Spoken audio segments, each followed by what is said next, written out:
শুরু করছি ইউএসএ নন immigrant visa bond সংক্রান্ত আজকের ভিসা বুলেটিন।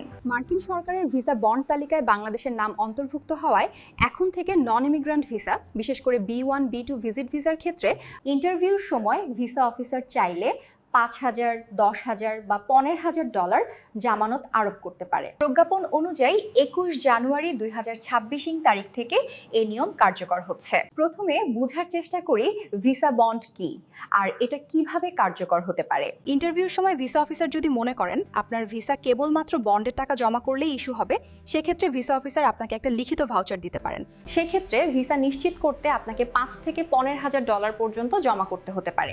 বন্ডের টাকা আপনার ক্ষেত্রে প্রযোজ্য হবে কিনা এটা সম্পূর্ণ নির্ভর করবে ভিসা অফিসারের উপর।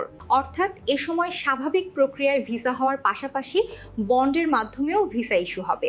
বন্ডে জমাকৃত টাকা কি শর্তে ফেরত পাবেন? 1. নির্ধারিত সময়ে বা এর পূর্বে ইউএসএ থেকে ফেরত আসলে। 2. ইউএসএ তে প্রবেশ না করলে বা ভিসাটি ব্যবহার না করলে। 3. কোনো কারণে এয়ারপোর্ট থেকে ফেরত আসলে। কখন বন্ডে জমাকৃত টাকা ফেরত পাবেন না? 1. যদি ইউএসএ তে যেয়ে আপনি আপনার ভিসা স্ট্যাটাস পরিবর্তনের জন্য আবেদন করেন। 2.